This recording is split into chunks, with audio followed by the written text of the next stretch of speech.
New insights, new styles, and new topics every day. We are News Generation.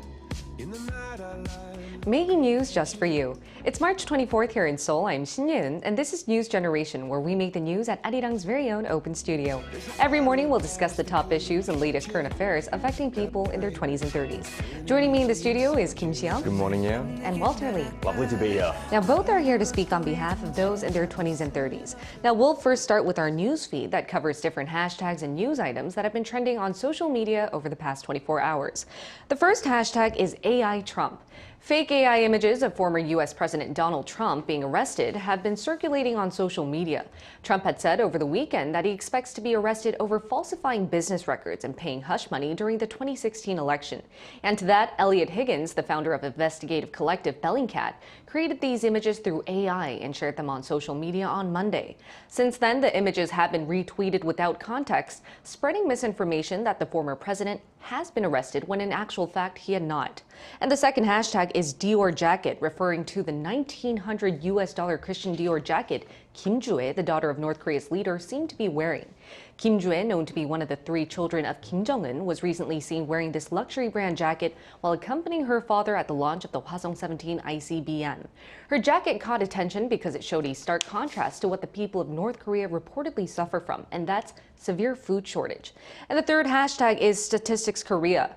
Statistics Korea released its annual report showing key traits of the population in 2022. One fascinating fact was that half of all respondents didn't think marriage was a necessity. This was down by 1.2 percentage points compared to 2 years ago. On the same note, only 2 of 10 people felt lonely, and this was down by 3 percentage points from the year before. But those in their 60s and up felt the most lonely among all age groups. Now, I would like to hear what our young panelists have to say about the last hashtag. So, Walter, half the population doesn't think marriage is a must, but you are a married man. So what do you think about this? First of all, thank you for calling me young, as I'm the oldest one on our panel group. However, yes, I am married, happily married, and I know my wife is probably watching, so I'll pretend to be even happier. Say happily again, please. Yes, yes. However, I am still on the side of it's not necessary. It's not for everybody. People just don't want to make that commitment. There are legal complications as well if it doesn't work out. We know the divorce rate is rising, sadly. However, if it's not for you, don't do it because it's financially taxing for many people. Right, but politicians have been trying to get marriage rates up because of the low birth rates here in the country. And one way is by listening to the younger generation. So yesterday we mentioned how one proposal suggested raising child benefit welfare payments to around $760 a month to guardians of children aged up to 18. So likewise, Xiong, you're in the young generation. Any suggestions you'd like to give officials who are actually listening and trying to raise marriage rates? Yeah, I mean, of course, we talked about the issue of childbirth rate decreasing as well, but I think we should tackle the root of the problem first before going into the post-marital support systems and things like that. I think the main social stigma that exists, as you mentioned, Walter, as well, the financial burden in case the breakup of a marriage, as well as preparing for the marriage, and also the social stigma that exists within Korean society of the traditions of patriarchal characteristics. So, women are being more educated as well, equal gender equality is being achieved more and more in Korea as well. And that makes people realize, do I need to, carry the burden of childbirth? Do I want to be a domestic worker for, quite a large chunk of my life? And I think those things are what hinders the marriage rate as well. And policy-wise, I think something like a civil partnership mandate would be great. As you've seen in the UK from 2019, they've granted opposite-sex civil partnership as well on top of a marriage, legally binding marriage. And I think civil partnership, you can break up a marriage a lot easier. It's not technically a marriage. As well as you can decrease the stress and the cost of organizing a proper wedding ceremony and things like that. So I think that could be an ideal option to give people a few more options be able to commit to a legally binding relationship easier. And those are really good suggestions, but that was our news feed for this Friday. And let's head into our main discussion topic now. Have you ever visited a restaurant by yourself, or have you gone alone to see a movie? In Korea, we have a special term for people who like to enjoy these kinds of activities by themselves. Take a look at the screen to find out more. 혼놀족. It's one of the many new lingo linked to MZers in Korea. It's a combination of the Korean words alone, playing, and people or tribe. It refers to people who love to spend their leisure time alone. Whether that be going to a restaurant, cafe, movie theater, or singing room by yourself, many of the younger generation would call themselves 혼놀족, especially since 3 out of 10 single-person households are made up of those in their 20s and 30s. Today, NewsGen aims to answer 3 questions. 1. What type of activities do 혼놀족 like doing? 2. Why do the younger generation in Korea like to do things alone? Any other country with similar traits in the new gen? 3. How have companies, businesses been meeting this trend? In the video we just saw right now, we learned the Korean term 혼놀족, referring to people who like to spend their leisure time alone or do fun activities by themselves. And there's a bit of a generation gap here, as the older generation seems more familiar with doing things together. So in today's episode, we'll try and find out why there's so many 혼놀족 among young people and better understand them. So first, here in the studio, would you consider yourself to be a 혼놀족? I mean, 혼놀족, well, not entirely. I would say, personally, as my personality trait, I would say I'm a self-made extrovert. And I say self-made because I had to sort of become an extrovert to sort of survive in a society. I grew up in England from an earlier age by myself, all alone without my family there being present. And that made me realize the value of human connection. I had to make new friends, friends who I could treat them as almost family, who I can trust and rely on, as well as have some sort of emotional connection. That really sort of made me get out of my shell and really talk to people and learn the value of human relationship as well. Right, and what about you, Walter? Well, now that I have a family who is almost impossible to escape from unless I come to work. Almost. Almost. I do more things together, but yes, back in my earlier, maybe 20s, mid-20s, I would consider myself the 혼놀족, but only at that time, it was not considered as stylish or as trendy as it is today. A lot of people called me a loser, loner, big nose. Let's go down the line. The list goes on and on. The list goes on. But I love doing things by myself, even still today, if I have the chance. So I eat by myself a lot, or these days, like norebangs or karaoke rooms, they're very popular for people who want to sing by themselves. I just do that in the shower. It's fine. Don't have to pay money for it. But yes, since I have a job that requires me to go to talk to many, many people, when I can get that alone time, it's really useful for me. Right, but this became sort of a cool thing. As you mentioned, it used to have a different perspective, but 혼놀족 has been trending. But since when? When did people start defining themselves? Well, I mean, I guess, Korea has this thing where they love to come up with new terminologies for things. And 혼놀족 has been around for a few years now. But before that, in the early 2000s, we had the term called cocoon족 as well, cocooning in English. Ah, I see. That actually refers to people who actually can't, have some financial difficulties of socializing, of paying for activities and things like that, and had to involuntarily sort of spend time by themselves at home and things like that. But 혼놀족, obviously, the newer term, refers to people who choose to sort of distance themselves from society, well, not society entirely, but from their friends and love to spend their time alone. Also, since COVID-19, I think people got used to social isolation as well, having to, also involuntarily spend time by themselves on social media, messenger apps as well. We spend a lot of time on that, especially the younger generation, where you can chat to your friends or family anytime you need to. And also the fact that, people these days grew up in sort of hyper-competitive society. Definitely. And that really hinders people's connectivities to others and really makes them think, pursue more sort of a value-added relationship rather than just social engagement with their friends and peers. Definitely. And I think it's now time to find out just how much of a 혼놀족 you guys could be with our OX quiz. Ooh. We haven't done this in a while, right? I think. So I have a few situations prepared for you, asking how far would you go by, enjoying leisure time alone? And the first question is, can you drink alone at a bar? So hold your signs up in 1, 2, 3. Ooh. All right. Oh, so both of you can. Yes. Wait, why don't we hear from Walter Let's first? say I have. I wouldn't say I would do it anymore. However, yes, in the past, when I was traveling, I would sometimes go to a bar by myself. Or there was one time where I went to a hotel by myself to relax and went to the hotel bar. Yeah, sounds lovely. And no one else was there. And did you enjoy it? No, because the band was like like looking at me. How is everyone tonight? It was just me.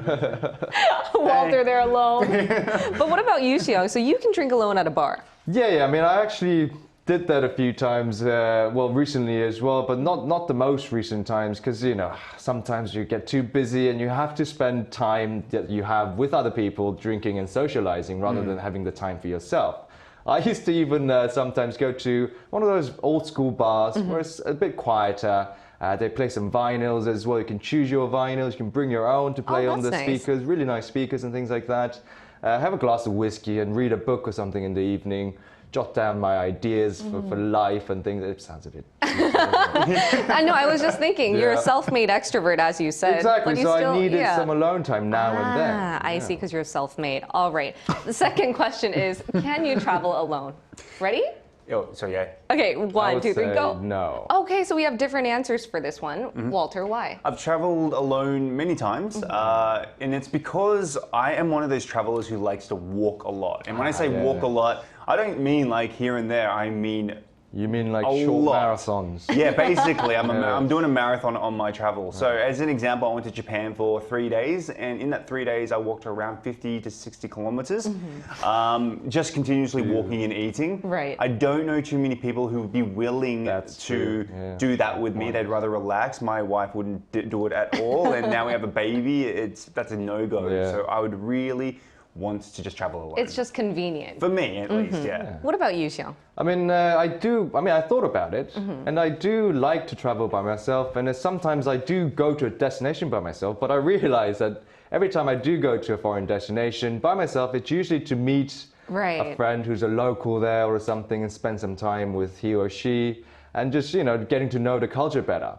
So I think most of the times, if I just travel literally by myself, I would actually quite feel lonely and be slightly lost in what I'm going to do, how I'm going to share the memory with someone, and what the purpose of the whole trip might be. Right, because you're there to make memories with your friends and loved ones. Yeah. All right, so it seems you guys have sometimes similar, but also different perspectives on this 혼혈족 trend. So what are first the pros behind spending time by yourself? Okay, so quickly, the pros is, for example, I like to watch movies. The worst person to watch a movie with is my mum, because she asks me questions all the time, like, who's that? And I'm like, I don't know. I haven't seen the movie either. Can you just wait and see? However, it just drives me nuts, especially in the movie theater. Like, when you're at home, it's fine. Like, oh, but like, when you're trying to concentrate on a movie, it drives me nuts. That's why I never go anymore.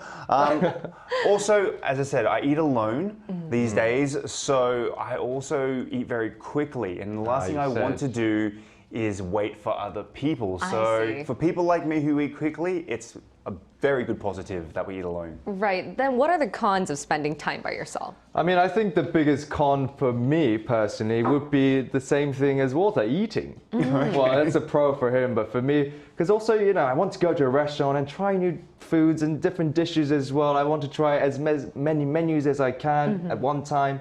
And it's difficult to do that if you go alone. You know, you could try maybe 1 or 2, maybe a side dish. Right. But that limits your, you know, your choices. And also, you know, you probably forget a lot of the times. You know, I sometimes go to a restaurant alone to make some notes and see what, if I figure out good menus or good restaurants. But it makes more sense to go with a group of people and enjoy taking pictures or something, share the memory as well. And it's also cost efficient, right? Cost efficiency, I was going to say that, but I forgot. Right. And it seems that many businesses have been catching up to this trend, and that's why some have launched restaurants or entertainment facilities solely for 혼혈족 customers. So we have an interview with one businessman who decided to launch a 혼밥 restaurant, which is specifically for customers who want to grab a quick bite at a quality store alone. We'll bring him into our discussion right after this.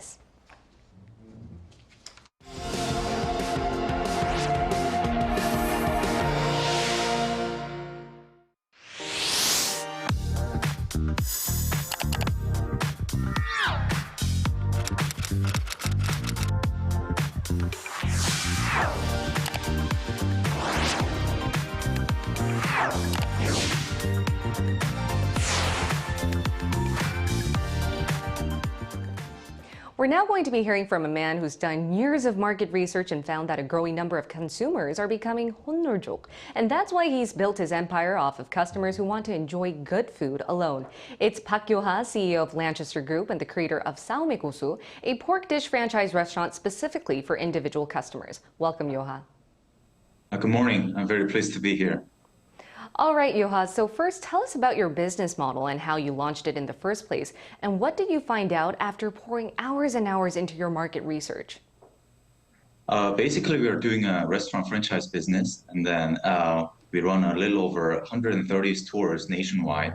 Wow. And when I first started this business, I think it was 2014, when the culture of eating alone was not quite prevalent in Korea. I was a college student, and well, from the beginning of my college years, I'd always been searching for some good business opportunities. And in 2013, I was literally browsing the internet, and I found an interesting article that said that the demographics of Korea had been changing so fast. And the major change was the rise of the single household. Sure. So at that moment, I realized it would be a good economic opportunity to start any kind of business along with that trend. And for 보쌈, which is our signature menu, it has been loved and consumed by majority of Korean people for a long time. But by the time I started this business, it wasn't served for one person. Yeah. You could only enjoy it with a group of people. So that's the way it was traditionally loved and consumed. So I thought it was a huge pain point in the market, and I thought that people would love it if I started providing this dish for like the lone diners and single household as well. I see. So since the start, our business has grown along with the rise of the number of single household and the people who love eating and doing things alone. That's how it all started. Yes. Let me ask you about your customer base as well. What are some main traits of, I guess, what we were talking about, 혼놀족, or your customers that come to eat alone? What are they looking for in a restaurant like yours? Oh, definitely they want a single menu for one person. Even though most of the traditional Korean dishes are still for group customers, but they want them to be split for one serving so that they can enjoy it without the distraction of others. So I think the younger you are, the more likely you'd become a 혼밥러, as you said. 10 years ago, for example, back in my college days, if students had found one of their friends just eating at a cafeteria alone, then it was quite natural for them to ask questions like, "Hey, why are you eating alone? Yeah. Like, Right. don't you have any friends to have lunch with?" But now, people in their 20s, the young generation, they think it's natural to eat alone. Yeah, more So I and think more it's so. not just about eating alone. They drink alone. They work alone. They even choose to live alone, perhaps without getting married. So I think this type of new lifestyle has become very common for a lot of young generation, and I think it has a lot to do with the recent trend of individualization of Korean society. So, Definitely. the culture of eating alone is not everything. It's just the small part of this huge trend. Right. Right. And just quickly, Yoha, with more and more people becoming 혼놀족, what do you think businesses need to keep in mind? How would you like to see infrastructure change and accommodate their needs? Well, first of all, I'm doing a business in a private sector. So when it comes to infrastructure, I would say I cannot make any suggestions from the perspectives of the public sector. But from the business point of view, I think there are certain things that can be applied regardless of what kind of business you are doing. Like, as you said, they are 혼놀족.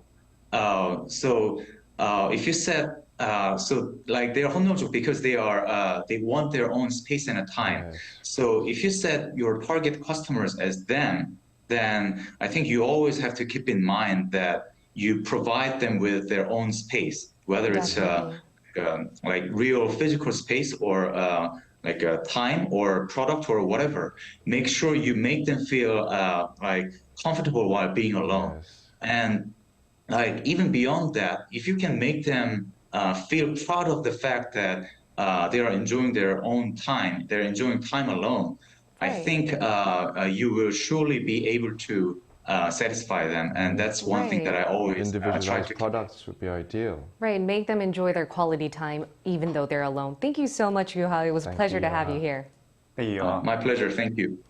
All right, and we're now going to include our viewers into our discussion topic. So we asked whether they like doing things by themselves. So take a look at the screen to see what they had to say.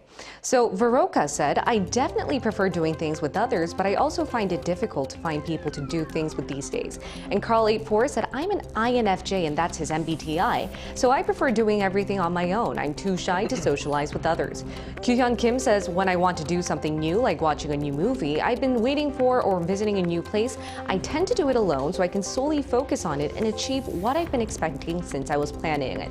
Now, based on all of our viewers' comments, I think this would be a good way to wrap up our discussion. So what do you guys think is the most ideal attitude a Honnorjuk should have, or for what type of activity they do? Yeah, I mean, I think the concern here is that too much time alone lead to not only social awkwardness, but almost like a biased perspective or the world view as well, in a certain sense, whilst also limiting empathetic capabilities. So I think, although it's becoming more and more trendy to spend time alone, do your own activities, people should be able to get out there and socialize a bit, and not in the sense that you feel uncomfortable. Find someone you really like. There's multiple ways nowadays you could socialize, find new relations as well. I think people should take advantage of those methods. And what about you, Walter? Yeah, Any final thoughts? I would definitely agree, even though I'm a person who likes to be alone. I do try and still maintain a certain relationship with people, just because obviously I think if I was alone for a very long period of time, one of two things would happen. I'd go either insane or I'd get more educated, which I hope is the second one. But yes, I think we still need to connect with people, but still enjoy our time by ourselves. All right, and today we talked about the growing Honnorjuk culture here in Korea, and we'll be here every day from 9:30 a.m. to 10 a.m. Korea time, bringing you the topics that young people are talking about. Special thanks to Kim Seong My pleasure. and Walter Lee. Always lovely to be here. And thank you everyone for watching. We'll see you next week. We are New Generation.